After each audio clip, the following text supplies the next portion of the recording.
জয় বিবেকানন্দ সন্ন্যাসীবীর চির বৈদিক ধারী।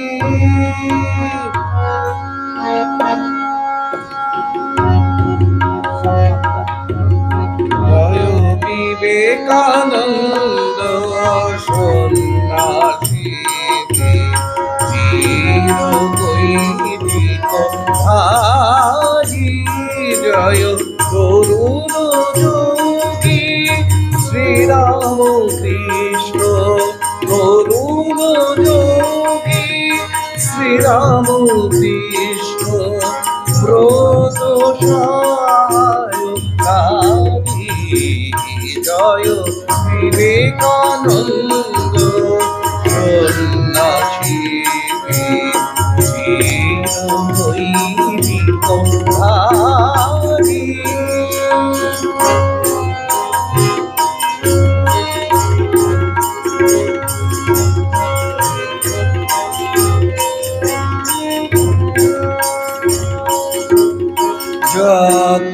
যজ্ঞাহুতির হোম শিখাসন ভূমিতে দোষী তাপস করণ।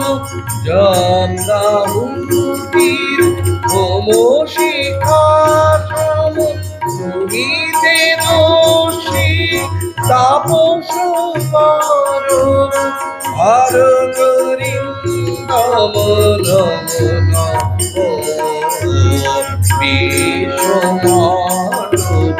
বিশ্বমানবিহারী। জয় বিবেকানন্দ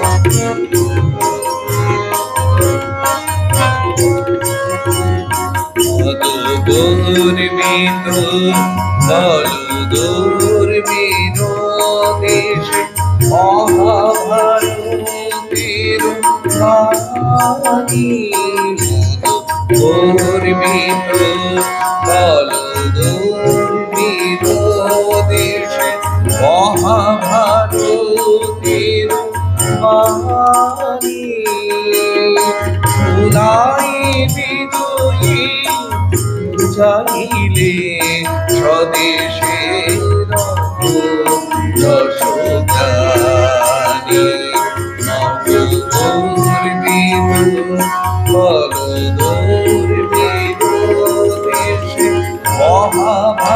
মহাভারতের বাণী শুনাই বিজয়ী জানিলে স্বদেশের যশোগানী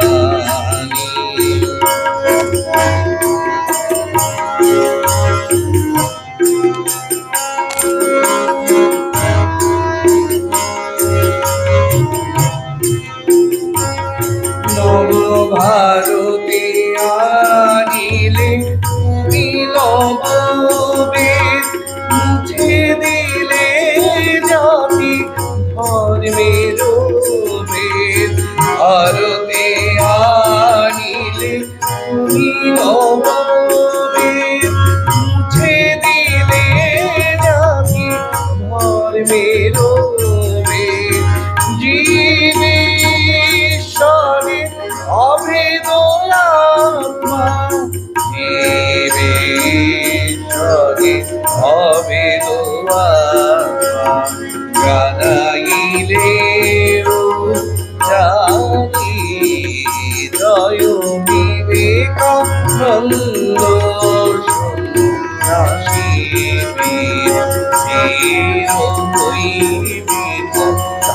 ধারী জয় করুণ যোগী শ্রীরাম কৃষ্ণ করুণ যোগী শ্রীরাম কৃষ্ণ ব্রত সহায় কারী জয় বিবেকানন্দ সন্ন্যাসী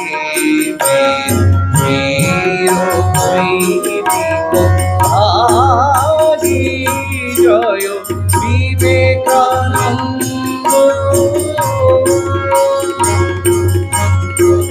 বিবেকানন্দ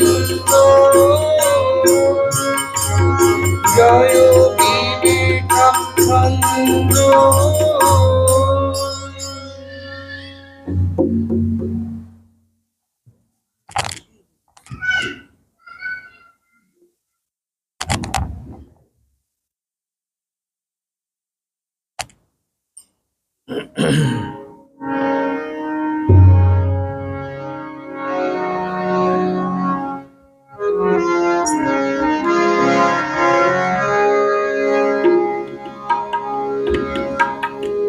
অভয় পদে প্রাণ সুপেছি আমি অভয় পদে প্রাণ সুপেছি আমি আর কি জমের ভয় রেখেছি আমি আর কি জমের ভয় রেখেছি অভয় পদে প্রাণ সুপেছি আমি অভয় পদে প্রাণ সুপেছি আমি আর কি জমের ভয় রেখেছি আমি আর কি জমের ভয় রেখেছি অভয় পদে প্রাণ সুপেছি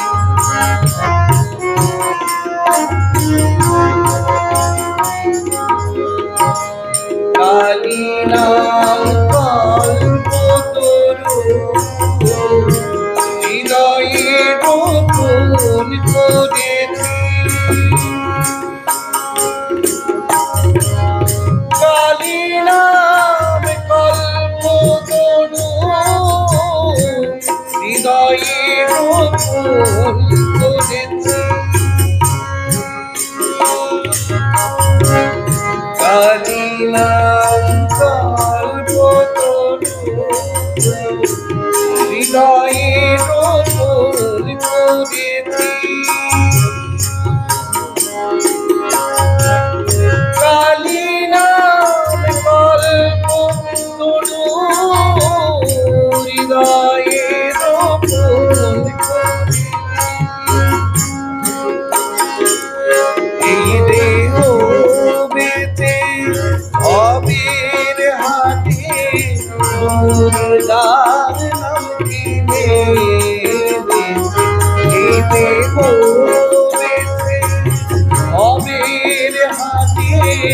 দুর্গার নামিনে অভয় পদে প্রাণ সমেছি আমি অভয় পদে প্রাণ সমেছি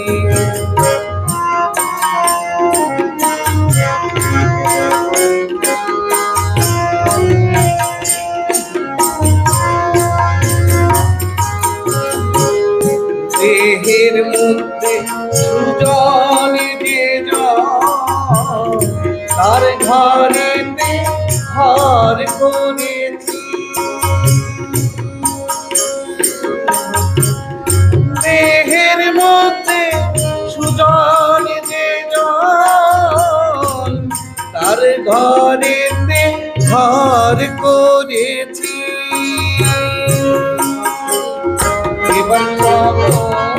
মিলে হৃদয় খুলে দেখাবো দেখেছি এবার সমনিলে হৃদয় খুলে দেখাবো দেখেছি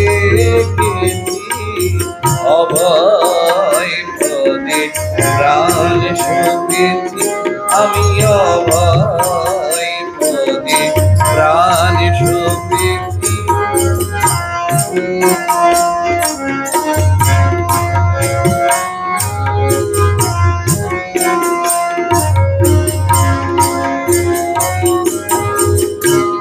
সারা সার তারা আপন শিখাতে বেঁধেছি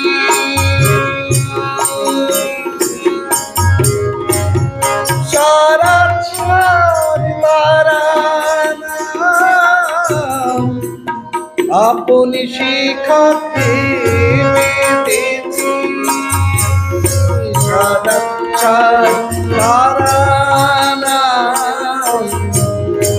আপন শিখাতে বেঁধেছি রামপ্রসাদ বলে দুর্গা বলে যাত্রা করে বসে আছি রামপ্রসাদ বলে যাত্রা করে দুর্গা বলে বসে আছি রামপ্রসাদ বলে দুর্গা বলে যাত্রা করে বসে আছি অভয় পদে প্রাণ সমেছি আমি অভয় পদে প্রাণ সমেছি আমি আর কি জমির ভয় রেখেছি আমি আর কি জমির ভয় রেখেছি অভয় পদে প্রাণ সমেছি আমি অভয় পদে প্রাণ সমেছি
तव कथामृतं तत्त्वजीवनं प्रविधिरीदितं कल्मषापहं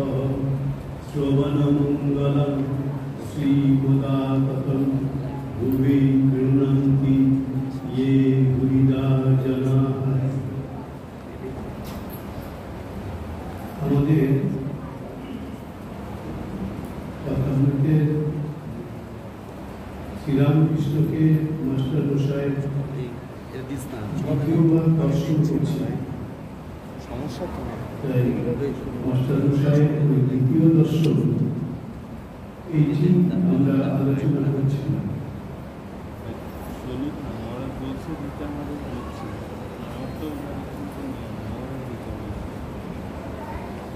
শ্রীরামকৃষ্ণ বলছেন, হ্যাঁ কেশব কেমন আছে?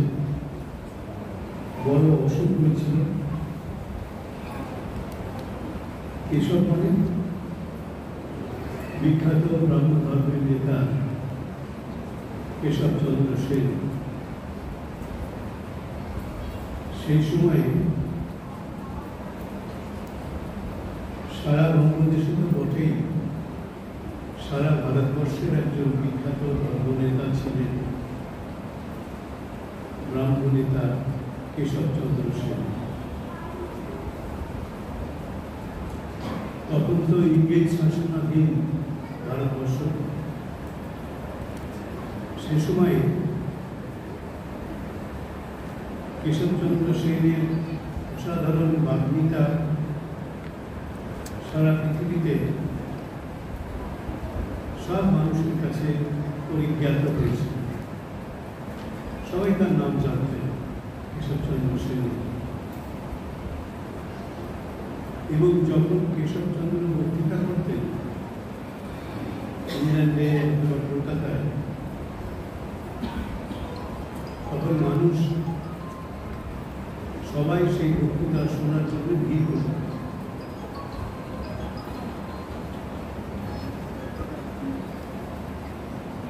এবং ইংরেজদের বিখ্যাত পত্রিকা দি গার্ডিয়ান, ইংল্যান্ডের বিখ্যাত পত্রিকা, সেই পত্রিকায় তখন লেখা হয়েছিল, When Keshav speaks, the world listens. যখন কেশব চন্দ্র সেন বক্তৃতা করেন, তার ভাষণ দেন, তখন সারা পৃথিবী তা শোনে। ভারতবর্ষে কেশবচন্দ্র সেনের আগে আর কোনো ভারতীয় তার বাগ্মিতার জন্য এত খ্যাতি অর্জন করেন। এটা কেশবচন্দ্র সেন ইংরেজ শাসন আমলেই করেছিল। এবং এত তার বাগ্মিতার খ্যাতি যে ইংল্যান্ডের প্রভাবশালী পত্রিকা দি গার্ডিয়ান তারা লিখল, When Keshav speaks, the world listens. যখন কেশবচন্দ্র সেন ভাষণ দেন, তখন গোটা পৃথিবীটা শুনে, মানে শুনতে হয়, এমনই সেই আকর্ষণীয় সেই ভাষণ।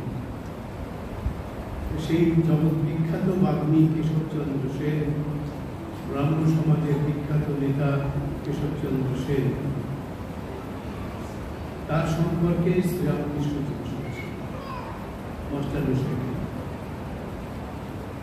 হয়তো শ্রীরামকৃষ্ণের কাছে এই দু একদিনের মধ্যে এই খবর গেছে যে কেশবচন্দ্র সেনের সঙ্গে একটা আত্মীয়তার সম্পর্ক ছিল মাস্টার মশাই, মানে শ্রীমা মহেন্দ্রনাথ গুপ্ত, যিনি কথা বলতে দিচ্ছেন, তার সঙ্গে একটা কেশবচন্দ্র সেনের আত্মীয়তার সম্পর্ক, বৈবাহিক। কেশবচন্দ্র সেনের সম্পর্কিত বোনের সঙ্গে মাস্টার মশাই বিবাহ করেছে। তো সেজন্য আত্মীয়, এই খবরটিও কিন্তু শ্রীরামকৃষ্ণ জানেন। সব খবর রাখেন, চারিদিকে তার কৌতূহল, সব খবর তিনি রাখেন। খবরের কাগজের খবরও রাখেন, খবরের কাগজে কোথায় কি বেরোচ্ছে না বেরোচ্ছে সেই খবর তিনি রাখতেন। যদিও তিনি অত্যন্ত ঈশ্বর প্রাণ একজন মানুষ ছিলেন, ঈশ্বর ছাড়া তিনি আর কিছু বোঝেন না, তবুও এই যে জগতের প্রতি, মানুষের প্রতি তার একটি আকর্ষণ ছিল। সেদিকে জগৎকে তিনি অস্বীকার করেন।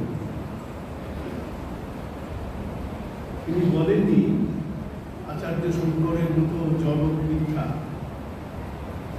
আচার্য শঙ্কর বলছেন ব্রহ্ম সত্যম জগৎ মিথ্যা। ব্রহ্ম হচ্ছে একমাত্র সত্য বা ঈশ্বরই একমাত্র সত্য, আর এই জীব জগৎ মানুষ যা কিছু আমরা দেখি সব মিথ্যা। মিথ্যা কি অর্থে মিথ্যা? আচার্য শঙ্কর বলছেন যদি তুমি ব্রহ্মকে সবকিছু নিয়ন্তা বলে মনে করো বা জানো তিনি সবকিছু করছেন, তার ইচ্ছে ছাড়া কিছু হয় না, তাহলে জগৎটা মিথ্যা ছিল। শঙ্করাচার্য বললেন ব্রহ্মই একমাত্র সত্য, ঈশ্বরই একমাত্র সত্য, আর এই জীব জগৎ মানুষ যা আমরা দেখছি সব। শ্রীরামকৃষ্ণ বলছেন তোমরা কি করে বলো জগৎ মিথ্যা? ব্রহ্ম সত্য, ঠিক আছে, জগৎ মিথ্যা কি করে বলো? জগৎ যদি মিথ্যা হয়ে যায় তাহলে ব্রহ্ম তো মিথ্যা হয়ে যাবে, কারণ এই ব্রহ্মেরই প্রকাশ তো এই জগৎ বেদান্তের মতে। যদি ব্রহ্মকে বলো তোমরা সত্য, জগৎকে মিথ্যা কি করে বলো? অকাট্য যুক্তি। শ্রীরামকৃষ্ণ বলছেন এ তোমাদের যুক্তিটা দাঁড়াবে না, কারণ তোমরা বলছো এই জগতের স্রষ্টা ব্রহ্ম, জগৎ ব্রহ্মময়। তাই যদি হয় তাহলে এই জগৎটা কি ব্রহ্ম ছাড়া? শ্রীরামকৃষ্ণ বলছেন তোমরাই বলছো যে এই ব্রহ্মময় এই জগৎ, তাহলে এই জগৎ কি ব্রহ্ম ছাড়া হয়ে গেল?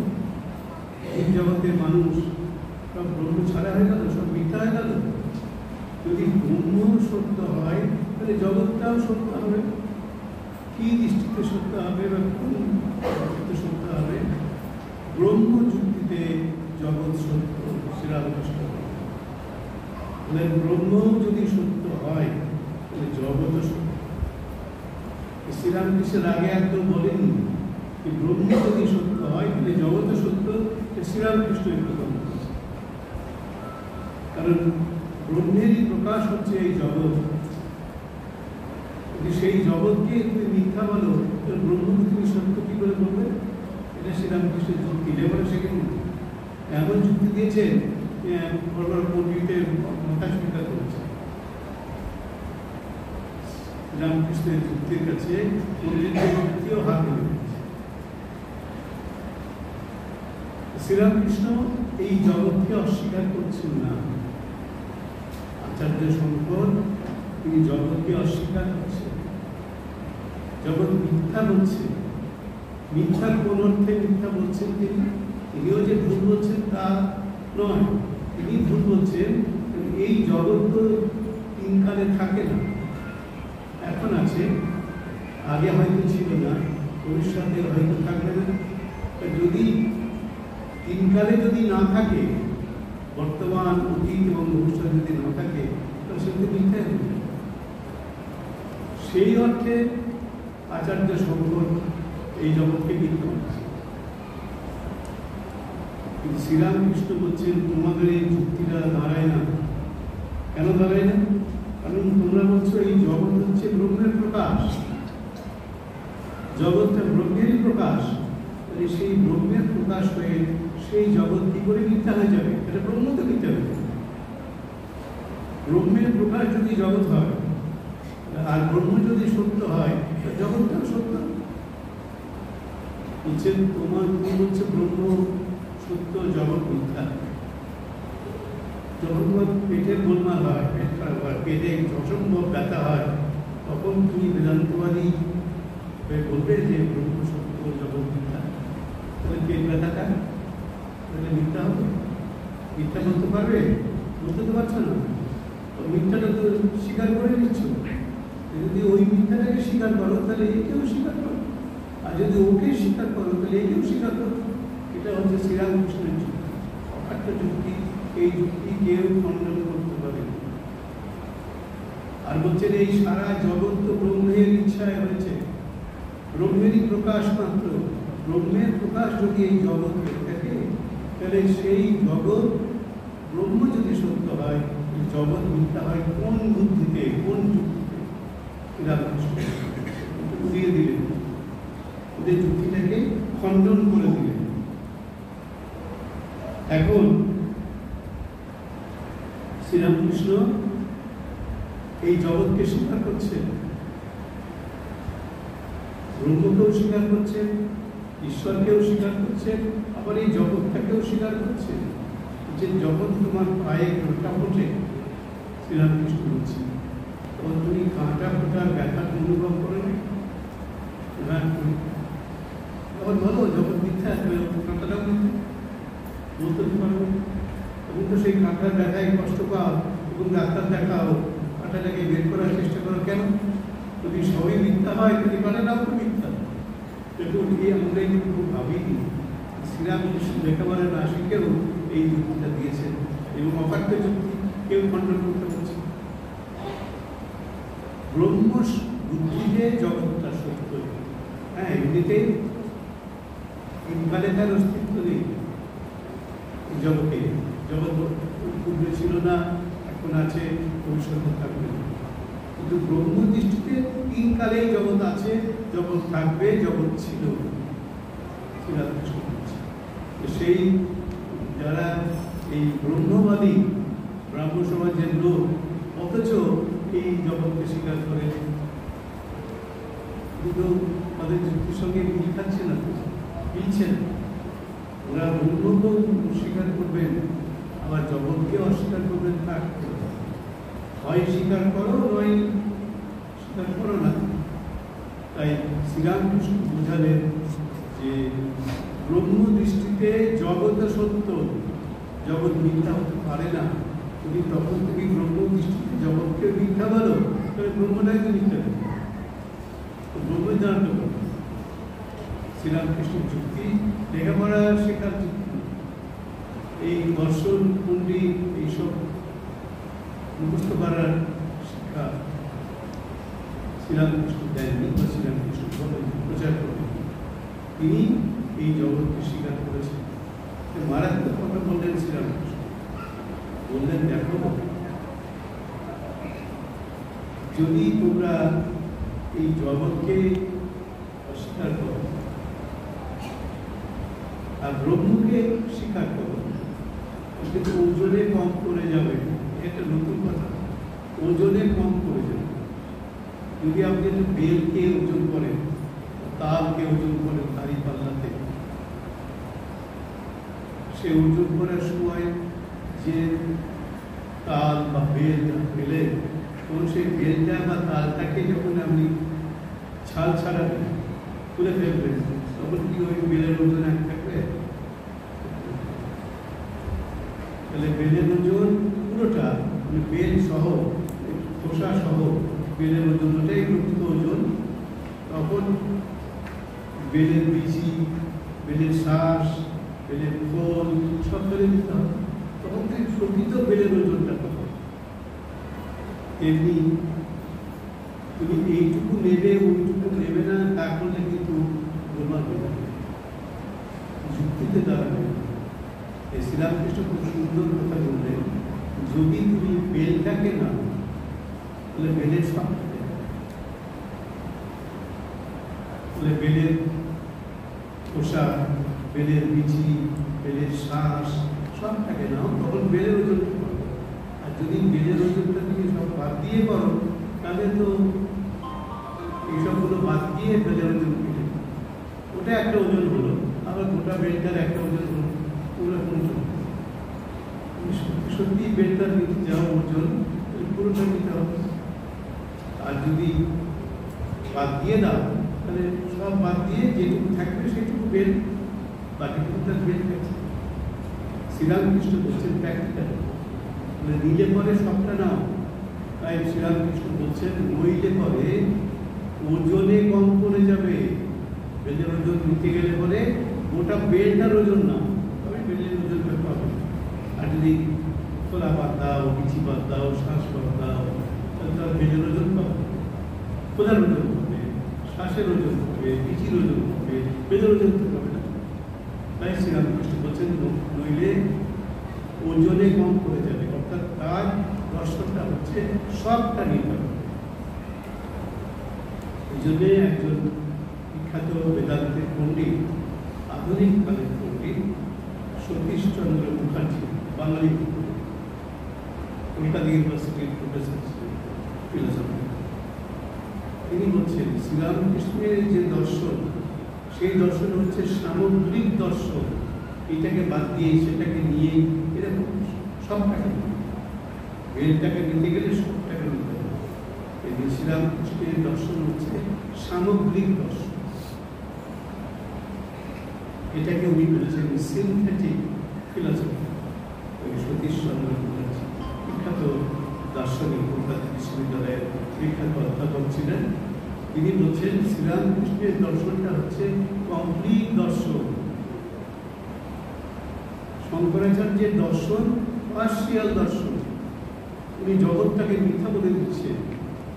জগৎটাকে মিথ্যা বলে তো আংশিক সত্য হলো, পূর্ণ সত্য তো হলো না।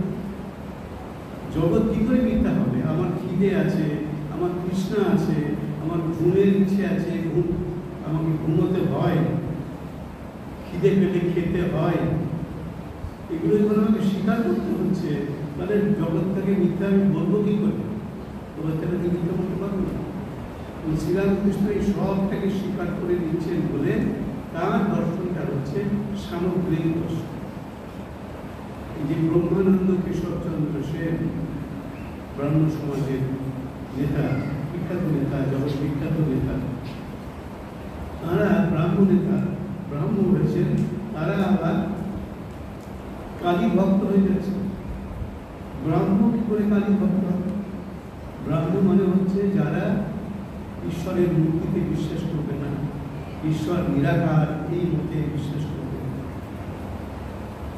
তাই যদি হয় তাহলে সেই ব্রাহ্ম সমাজের নেতা কেশবচন্দ্র সেন শ্রীরামকৃষ্ণকে দর্শন করতে আসছেন কেন? শ্রীরামকৃষ্ণ মূর্তিতে বিশ্বাস করে, কালী পুজো করে, কালী তার উপাস্যা। তাকে দর্শন করার জন্য এই বিখ্যাত ব্রাহ্ম নেতা, যার কথা ইংল্যান্ডের পত্রিকায় বলছে when Keshav speaks the world listens, এত বড় একজন ব্রাহ্ম নেতা, তার কথা শুনতে লোক ছুটছে। কলকাতার পণ্ডিতরা, ইয়াং বেঙ্গল, যারা কলেজে বিশ্ববিদ্যালয়ে পড়াশোনা করছে, তারাও ছুটছে তার কথা শুনতে। কেন ছুটছে? তিনি সুন্দর করে ধর্মকে ব্যাখ্যা করেছেন, কিন্তু সেই লোকটি আবার দক্ষিণেশ্বরের কালীবাড়ির পুরোহিত, যার উপাস্য হচ্ছে মা কালী, তাকে দর্শন করার জন্য দক্ষিণেশ্বরে আসছেন কেন? কিন্তু বৈপরীত্য হচ্ছে। যদি আমরা বলি বিচারিতা, তাও হচ্ছে, কারণ ব্রাহ্ম সমাজের নেতা, ব্রাহ্ম ধর্মে তিনি বিশ্বাস করেন, ব্রাহ্ম ধর্ম সমাজের দর্শনে তিনি বিশ্বাস করেন, অর্থাৎ নিরাকারে বিশ্বাস করেন, মূর্তিতে বিশ্বাস করেন। এটা হচ্ছে ব্রাহ্ম সমাজের আদর্শ। তারা আকারে বিশ্বাস করছেন না, কিন্তু ব্রাহ্ম সমাজ সগুণ ঈশ্বরে বিশ্বাস করে। ঈশ্বরের গুণ আছে, ঈশ্বর করুণাময়, ঈশ্বর কৃপাময়, ঈশ্বর প্রেমময়, এই গুণগুলো তারা স্বীকার করে। কিন্তু সেই গুণের তো একটা আধার লাগবে, গুণগুলো থাকবে কোথায়? আমি বললাম এই লোকটি খুব দয়ালু। দয়ালু বলতে তো একটা লোককে বোঝাতে হবে, সেই লোকটা তো একটা আকার থাকবে, মানুষ হবে। একটা বাঘ তো আর ধর্মকে বোঝাতে পারবে না, বা ধর্মকে বলতেও পারবে না, ধর্মকে জানে না, মানুষ পারে। তাহলে মানুষ যদি বলে আমি ঈশ্বরে বিশ্বাস করি, ঈশ্বর কৃপাময়, ঈশ্বর করুণাময়, তাহলে ঈশ্বর যদি করুণাময় এবং কৃপাময় হয়, তাহলে ঈশ্বরের নিশ্চয় একটা আকার থাকতে হবে। তাহলে করুণার আধার কি করে তিনি হবেন? করুণা থাকবে কোথায়? করুণার প্রকাশ করতে হবে। সুতরাং এই তত্ত্বটা দাঁড়াচ্ছে না, এই তত্ত্বটি ভুল। তাই কেশবচন্দ্র সেন জানেন শ্রীরামকৃষ্ণ হচ্ছে মা কালীর উপাসক, সাকারবাদী এটা জেনেও তিনি শ্রীরামকৃষ্ণের কাছে আসছেন এবং পায়ের তলায় বসছেন শ্রীরামকৃষ্ণ। ওর একজন নেতা, জগৎ বিখ্যাত নেতা, যার কথা ইংল্যান্ডে আমেরিকায় যান, ইংল্যান্ডের সব বড় বড় পণ্ডিতরা শুনছেন, তিনি কেন শ্রীরামকৃষ্ণের কাছে আসছেন, তার পায়ের তলায় বিনীত শিষ্যের মতো বসে থাকছেন। কেশবচন্দ্র সেনের যিনি সেকেন্ড ইন কমান্ড সহকারী, তার চন্দ্র মজুমদার বিখ্যাত ব্রাহ্মণ নেতা, তিনি একজন বিখ্যাত বক্তা ছিলেন। তিনি বলছেন, আমি নিজের চোখে দেখেছি আমার আচার্যকে, মানে কেশবচন্দ্র সেনকে, রামকৃষ্ণ পরমহংসের পায়ের তলায় বিনীত শিষ্যের মতো তিনি বসতেন। কোনো কথা এদের কথা শুনতেন, কি করে হলো? এই ব্রাহ্ম সমাজের নেতারা কি করে এটা সহ্য করছেন, মানছেন কি করে? কথাটা সহ্য করছেন। ঘটনা সংবাদপত্রে বেরোচ্ছে, আর কেশবচন্দ্র সেনের সঙ্গে শ্রীরামকৃষ্ণের সাক্ষাৎ হলো। শ্রীরামকৃষ্ণ এই কথাগুলো বললো, তাহলে ব্রাহ্ম সমাজের নেতারা যাচ্ছেন শ্রীরামকৃষ্ণের কাছে, এটা একটা সাংঘাতিক ঘটনা তখন। তিনি হচ্ছেন পৌত্তলিক, তিনি প্রতিমার পুজো করেন, পুতুলের পুজো করেন। ওরা বলেন পুতুলের পুজো করি আমরা কি পুতুলের পুজো করি? আমরা যখন মা দুর্গার পুজো করি বা এখানে যে মূর্তিকে শ্রীরামকৃষ্ণের পুজো করি, মা কালী পুজো করি, আমরা পুতুলের পুজো করি? পুতুলের পুজো করি না। আমরা এই মূর্তির মধ্যে ঈশ্বরকে কল্পনা করি, ঈশ্বরের পুজো করি। এটা হচ্ছে আমাদের দর্শন। আমরা মূর্তির পুজো করি না, আমরা পুতুলের পুজো করি না, আমরা পুজো করি সেই ঈশ্বরের, সেই ব্রহ্মের, তাকে আমরা পুজো করি, তাকে আমরা ধ্যান করি।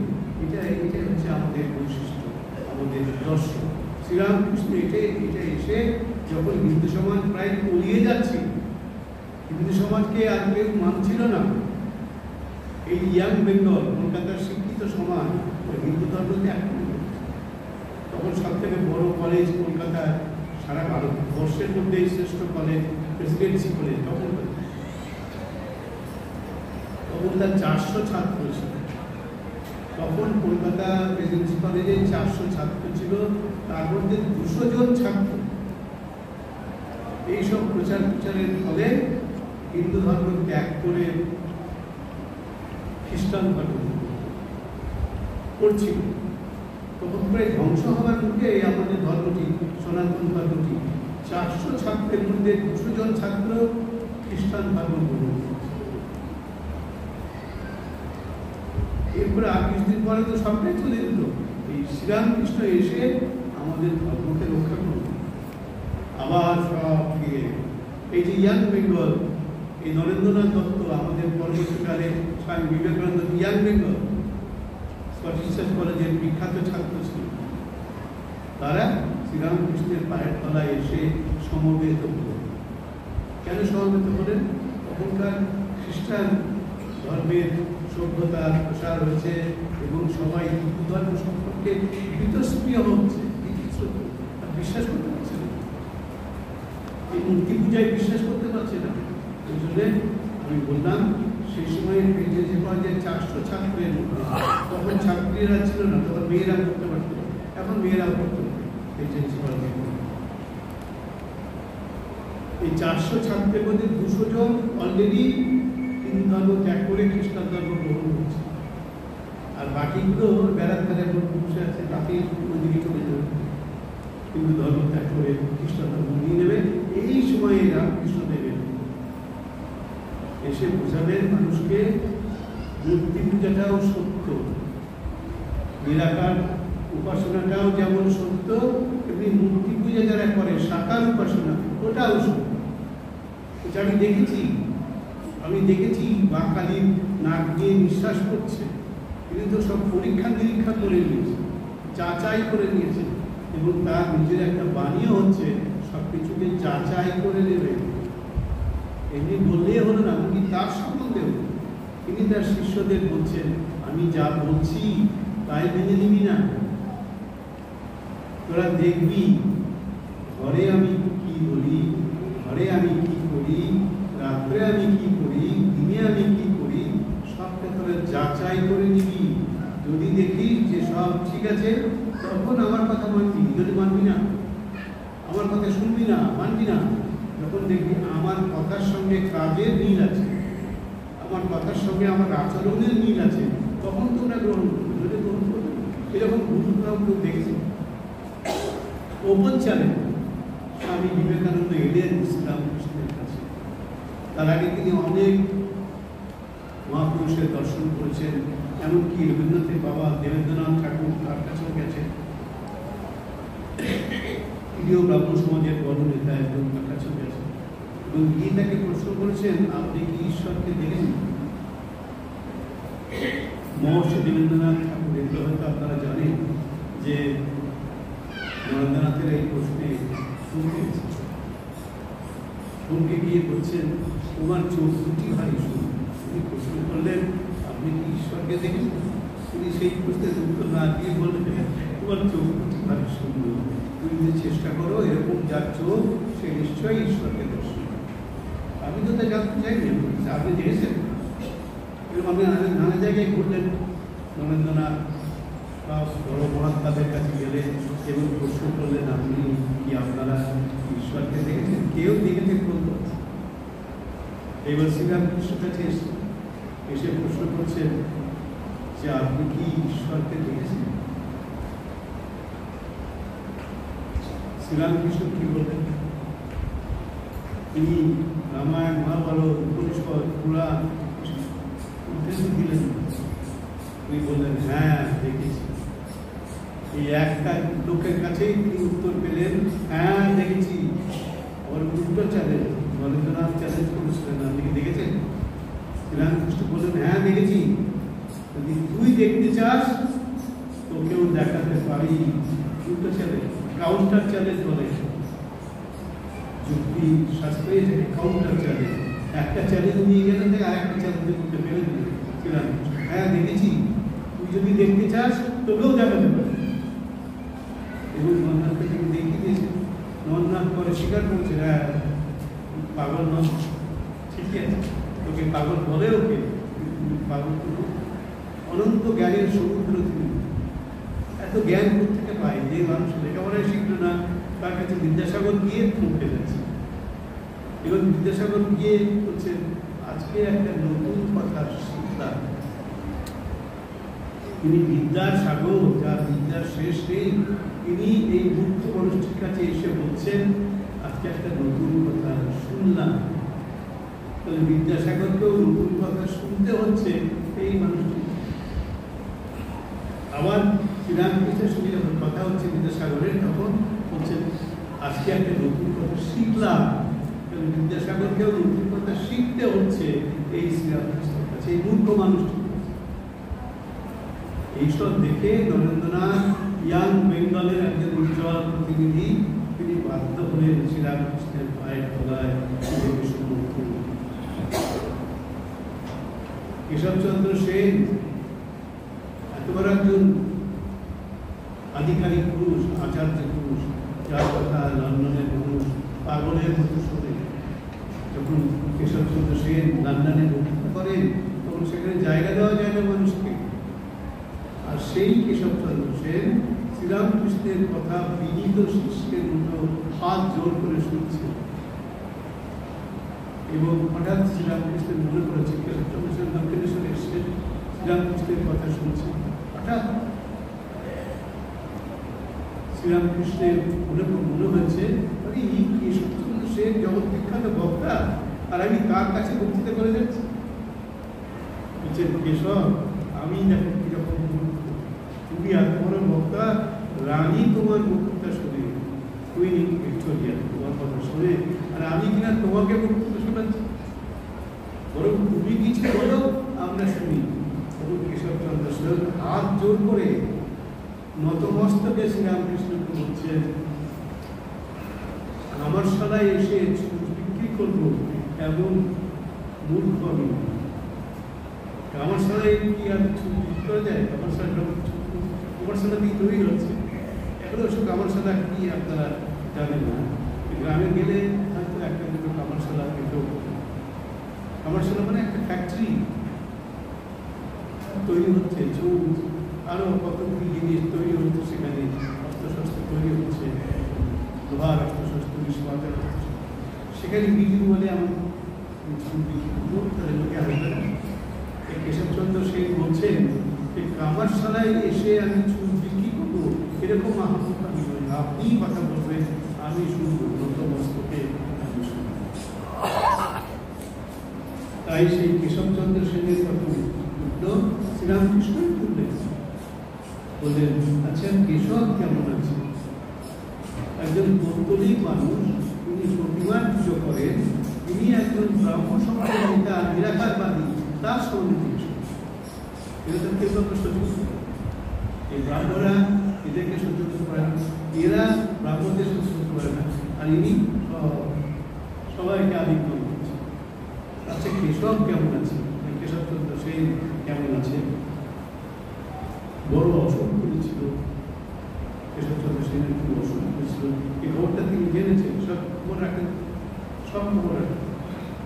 খবরের কাগজ পড়ছেন না, খবরের কাগজ পড়লে পরে কেউ খবরের কাগজে রাখে বাড়ির মধ্যে ঘরে বসে, সেই ঘরে তিনি যান, যে দেখা যায় খবরের কাগজ আছে, তুমি বলতে আগে মিথ্যা কথা নেই। এখন উনি বলেছে খবরের কাগজ মানে মিথ্যার পেশা, মিথ্যায় ওই যেই দেখেছেন একটা বাড়িতে গেছেন, যে একটা খবরের কাগজ পাতা আছে বা পড়ছিল কেউ, আগে ওটাকে সরাব, গঙ্গা জল দিয়ে জায়গাটাকে ধরুন, তারপরে আপনি বসে কেন খবরের কাগজ মানে মিথ্যা। দেখুন আপনারা একটা দেখতে পাচ্ছেন সব মিথ্যা উল্টোপাল্টা লিখে কোনটাই সত্যি। যাই হোক, এই কথা এখন আর বাড়াবো না, এই এখন মন্দির বন্ধ হচ্ছে কিছুক্ষণের জন্য, আবার 9টায় খুলবে গৌরাঙ্গী ভোগের পরে। কেশবচন্দ্র সেন একজন অত বড় পণ্ডিত মানুষ, ইউরোপ ঘুরে এসছেন, ইংল্যান্ড ঘুরে এসছেন, তিনি এসছেন শ্রীরামকৃষ্ণ। শ্রীরামকৃষ্ণ তার খবর নিচ্ছেন, শুনেছিলাম তিনি অসুস্থ হয়েছিলেন, কেশবচন্দ্র সেন তিনি এখন কেমন আছেন। আবার শ্রীরামকৃষ্ণ নিশ্চয়ই এই খবরটা জানেন যে কেশবচন্দ্র সেনের জ্ঞাতি ভগ্নির সঙ্গে মাস্টারমশাইয়ের বিবাহ হয়েছে। এই খবরটা নিশ্চয়ই তিনি জানেন। উনি কেশবচন্দ্র সেনকে জিজ্ঞেস করছিলেন কেউ কেমন আছে। উনি বললেন আগে আমিও শুনেছিলাম বটে, তবে এখন ভালো আছে। এইটুকু কথা, এই মধ্যে ব্যাখ্যা করার কিছু নেই, কিন্তু এই কথাটার ব্যাখ্যা হচ্ছে এই শ্রীরামকৃষ্ণ একজন পৌত্তলিক, তিনি প্রতিমার পুজো করেন, সাকার উপাসক, আর কেশবচন্দ্র সেন হচ্ছে নিরাকার উপাসক, ব্রাহ্ম ধর্মের বিরাট নেতা। তার কথা জিজ্ঞেস করছে, তার শরীর কেমন হচ্ছে। এই তখনকার দিনে এই যে বলে ক্যাথলিসিটি, বলে ক্যাথলিসিটি, এই যে উদারতা, এই যে ধর্মীয় উদারতা, এটা খুব বড় একটা যে ব্রাহ্ম সমাজের লোক, সে এই কালী পূজারীকে সহ্য করবে না, কালী পূজারী ব্রাহ্ম সমাজের লোককে সহ্য করবে না। এই আমাদের ছিল বিদ্বেষ, সাংঘাতিক বিদ্বেষ, একের সঙ্গে আর একজন। শ্রীরামকৃষ্ণ এগুলো মেটাতে সব মিটিয়ে দিল। একটা ছবি আছে, আপনারা দেখেছেন জানি না, কেশবচন্দ্র সেন একটা ছবিতে একজনকে দেখাচ্ছে। কি দেখাচ্ছে? ওখানে মন্দির আছে, ওখানে মসজিদ আছে, ওখানে চার্চ আছে, গির্জা আছে, একটা প্ল্যাটফর্মে এগুলো আছে, একটা মন্দির, একটা মসজিদ, একটা গির্জা। শ্রীরামকৃষ্ণের ছবি ওখানে আছে, তিনি কেশবচন্দ্র সেনের হাত ধরে দেখাচ্ছেন এই তিনটে যে দেখতে পাচ্ছ, একটা মন্দির, একটা মসজিদ, একটা গির্জা, এগুলো সব ঈশ্বরের উপাসনা নয়। ঈশ্বরের উপাসনা হয় সে কালী হোক, কি কৃষ্ণ হোক, কি শিব হোক, কি দুর্গা হোক, এগুলো কোনো কিছু নয়। আবার সবই ঈশ্বরের উপাসনা হচ্ছে। এই যে ধর্মীয় উদারতা, আগে বললাম ক্যাথলিসিটি, এটা আমাদের মধ্যে ছিল না। আমরা খুব সংকীর্ণ মনে ছিলেন। শ্রীরামকৃষ্ণ এই ধর্মীয় উদারতা আমাদের মধ্যে নিয়ে আনেন, এবং তার বিখ্যাত কথা তো আপনারা সবাই জানেন, যত মত তত পথ, সর্বধর্ম সমন্বয়, সব ধর্মের মধ্যে একই সত্য আছে, শ্রীরামকৃষ্ণ। এই কথা হাজার হাজার বছর আগে আমাদের ঋগ্বেদের ঋষিকা বলেছে, একং সৎ বিপ্রা বধূরা, সত্য এক, ঈশ্বর এক। যারা সেই সত্যকে উপলব্ধি করেছে তারা তাদের উপলব্ধির তারতম্য অনুসারে সেই সত্যকে ব্যাখ্যা করেছে বা বর্ণনা করেছে। সত্য এক। ওটা শ্রীরামকৃষ্ণ যখন বললেন যত মত তত পথ, ওই কথাটাই বললেন। ওটা সংস্কৃত কথা, শ্রীরামকৃষ্ণ সহজ বাংলায় বললেন যত মত তত পথ। রবীন্দ্রনাথ যখন সহজ পাঠ লিখেছিলেন, শিশু পাঠ্য, শিশুদের শেখানোর জন্য বাংলা সহজ পাঠ, তার মধ্যে তিনি বলছেন জল পরে পাতা নড়ে, জল পরে পাতা নড়ে। এই রবীন্দ্রনাথ লিখছেন। শ্রীরামকৃষ্ণ দেখুন এই জল পরে পাতা নড়ের মধ্যে জল পরে রয় শূন্য র একার, পাতা তয়ে আকার তয়ে আকার, নড়ে ন রয় শূন্য র একার। তাহলে স্বরবর্ণের মধ্যেই সংযুক্ত বর্ণ হয়ে যাচ্ছে, স্বরবর্ণের মধ্যে আরেকটা বর্ণ যুক্ত হয়ে যাচ্ছে, সংযুক্ত হয়ে যাচ্ছে। এটা রবীন্দ্রনাথ যখন বলতে গেলেন তখন জল পরে পাতা নড়ে, দেখুন এখানে জল পরে পাতা নড়ে সংযুক্ত করে দিলেন। আর শ্রীরামকৃষ্ণ যখন বলছেন তখন বলছেন যত মত তত পথ, একটা অকাল উকাল ছুড়ে সব অকাল, যত গত তত পথ, সব অকাল। দেখুন এই কারণেই ও কারণেই ওই কারণেই কিছু সব অকাল, অকারান্ত সব। তার সহজ কথা, সহজ ভাষায় মানুষের কাছে তিনি উপস্থাপন করছেন। সেজন্যই তো মানুষ তাকে গ্রহণ করছে, আজও গ্রহণ করছে। আজকে একটা গ্রন্থের কথা মনে পড়ছে, আমি শেষ করছি এটা বলে। ক্লড অ্যালান স্টার একজন বিখ্যাত আমেরিকান লেখক, কিছু বছর আগে একটি বই লিখেছে। বইটার নাম হচ্ছে গড অফ অল, সকলের ভগবান। কে সকলের ভগবান? টিভিতে বইটার প্রচ্ছদ যে কাভারটা, তার মধ্যে শ্রীরামকৃষ্ণের ছবি। গড অফ অল, শ্রীরামকৃষ্ণ হচ্ছেন সকলের ভগবান। ঈশ্বর নাম মানতে পারে, মুসলমান নাম মানতে পারে, বৌদ্ধরাও মানতে পারে, সবাই মানতে পারে। God of all. Claude Alan স্টারকে লেখা এই গ্রন্থখানি বিপুল সাড়া ফেলেছে আধুনিক জগতে, এবং সেই গ্রন্থটি ইংরেজি গ্রন্থ, তার প্রচ্ছদ মানে কাভারে শ্রীরামকৃষ্ণের ছবিটা তুলে ধরা হয়েছে। তাহলে তিনি বলতে চাইছেন শ্রীরামকৃষ্ণ হচ্ছেন আধুনিক যুগের সব মানুষের দেবতা, সব মানুষের ঈশ্বর। আমরা তো রামকৃষ্ণ মিশন প্রচার করি, তাকে ক্লড অ্যালান স্টার একজন পণ্ডিত খ্রিস্টান আমেরিকান, তিনি এই করেছেন। কত বই এখন লেখা হচ্ছে, এবং সবাই শ্রীরামকৃষ্ণকে বলছেন তিনি হচ্ছেন আধুনিক পৃথিবীর পেশায় ত্রাণকর্তা। যেমন যীশুখ্রিস্ট, তেমনি তিনি হচ্ছেন আধুনিক পৃথিবীর পেশায় ত্রাণকর্তা, saviour, saviour of man. Sri Ramakrishna তাই দেখুন, লেখাপড়া শিখলেন, স্কুলে গেলেন, একদিন দুদিন স্কুলে গেছিলেন, নার্সারি বা কেজি 1 কেজি 2 আজকে যেগুলো হয়তো করতে গেছিলেন, আজকে তাকে নিয়ে আলোচনা হচ্ছে, পিএইচডি হচ্ছে, ডিলিট হচ্ছে শ্রীরামকৃষ্ণ। সত্য তো, সত্যকে প্রচার করার জন্যে কাউকে লাগে না। সত্য স্বয়ং প্রকাশ, স্বয়ং প্রচার। সত্য নিজেই নিজেকে প্রচার করে, সত্য নিজেই নিজেকে প্রকাশ করে। কাউকে দরকার নেই, শ্রীরামকৃষ্ণেরও কাউকে দরকার নেই। কেশবচন্দ্র সেন তার পায়ের তলায় এসে বসে, আরও কত পণ্ডিত, তখন আমি একের পর এক বলবেই এই নাম, সেখানে কত পণ্ডিত, কত বিদ্বান শ্রীরামকৃষ্ণের কাছে এসে মাথা ব্যথা করছেন। বিদ্যাসাগরের মতো মানুষ একটু আগে বলছেন, বিদ্যাসাগর তিনি একটি কথা বলছেন, শ্রীরামকৃষ্ণ একটি কথা বলছেন, আর বিদ্যাসাগর বলছেন আজকে একটা নতুন কথা শিখলাম, অথবা বলছেন আজকে একটা নতুন কথা শুনলাম। তাহলে বিদ্যাসাগর যার বিদ্যার সমুদ্র, যিনি, তাকেও নতুন কথা শুনতে হচ্ছে, নতুন কথা শিখতে হচ্ছে। এই মহামূর্খ শ্রীরামকৃষ্ণ বলছেন, বাবা আমি কিছু জানি না, আমি মূর্খের রাজা, আমি মূর্খত্ব করছিলাম। বিদ্যাসাগরের স্তম্ভিত হয়ে গেছে। আরও কত এগুলো আমাদের আলোচনায় মাঝে মাঝে আসবে। আমরা আজকে এখানে